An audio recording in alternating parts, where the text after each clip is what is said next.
We begin tonight with an update on the story we brought you last night concerning the Flagstaff couple that had been missing for the past few weeks. Coconino County Sheriff's Office has now confirmed Ashley Darby and Jeriah Hildwine were found dead on Wednesday afternoon in a wooded area on the north side of the San Francisco Peaks. Reporters indicate that both look to have died from gunshot wounds and appear to have been deceased for multiple days. Investigators did find a note inside Darby's vehicle that the two were planning on committing suicide. Stephanie Frater-King has more. Jeriah has a family, and I feel for them as well. But this girl is my daughter. She played the standing bass. She's an artist.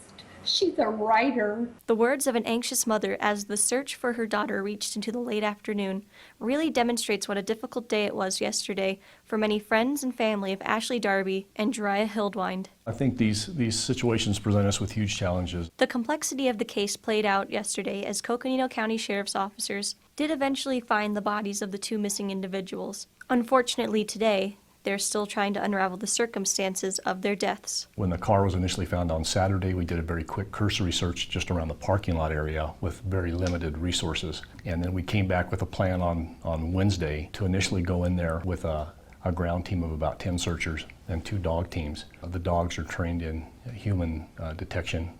We had very limited information or clues left behind by these two as to where they may have gone.